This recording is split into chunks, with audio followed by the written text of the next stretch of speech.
ગુજરાતીઓને નિરક્ષર કહેતા ભાજપના આકરા પ્રહાર। મલ્લિકાર્જુન ખડગેના નિવેદન પર ભાજપ પ્રદેશ પ્રમુખ જગદીશ વિશ્વકર્માની પ્રતિક્રિયા સામે આવી। ભાજપે મહાત્મા ગાંધી, સરદાર પટેલ અને દેશ વિદેશમાં વસતા ગુજરાતીઓનું અપમાન આ વાતને ગણાવ્યું છે।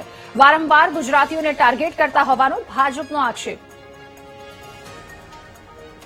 કોંગ્રેસના રાષ્ટ્રીય અધ્યક્ષ મલ્લિકાર્જુન ખડગે અને કોંગ્રેસીઓને પૂછવા માંગુ છું કે ગુજરાત પ્રત્યે એટલું ઝેર કેમ? વારંવાર ગુજરાતીઓને જ કેમ ટાર્ગેટ બનાવવામાં આવે છે?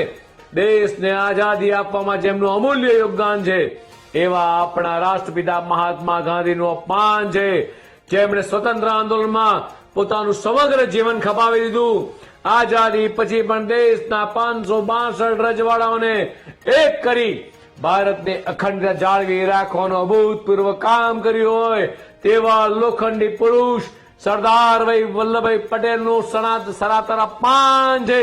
વિશ્વભરમાં રહેતા તમામ ગુજરાતીઓનું અપમાન